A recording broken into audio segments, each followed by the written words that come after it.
আসেন। ওরে বাবা, বাড়িতে বিয়ের মেয়ের আয়োজন শুরু করে দিল। স্যার আমার ভাড়াটা দেন, আমি বেরোয় যাই। আরে ভাই, আমার বাড়ি বিয়ে, তুই দুপুরে খাইয়ে দে, তারপরে যাবি, চল।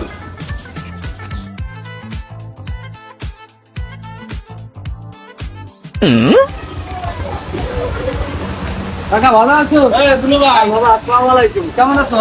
এই যে বাবা, কাউকে কিছু না বলে হঠাৎ চলে এসেছো? সারপ্রাইজ দেওয়ার জন্য চলে এসেছিলাম, কারো কিছু বলিনি। আরে কিসের সারপ্রাইজ বাবা? আমার এই যে 10 বছর পরে বিদেশ থেকে আসলাম, বাড়ি বিয়ের সাথে আয়োজন। আরে বাবা, আমার তো মাথা নষ্ট। দূর বাপ, তোমার বাপ তো তোমার জন্য সারপ্রাইজের আয়োজন করে রেখেছে। আমার আব্বা কই? ও শোনা, ব্যস্ত আর তো মোটে 1 ঘন্টা, তুমি একটু ওয়েট করো।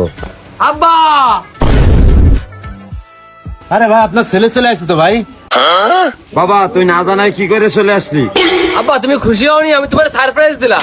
বাবা, তুই আমারে কি সারপ্রাইজ দিবি? সারপ্রাইজ তো তোরে আমি দেবো, আজকে বিয়ে। কি আব্বা, আমার বিয়ে? এ, অত খুশি হওয়ার দরকার নেই, বিয়ে তোর না আমার। বাবা ইমন, আব্বা!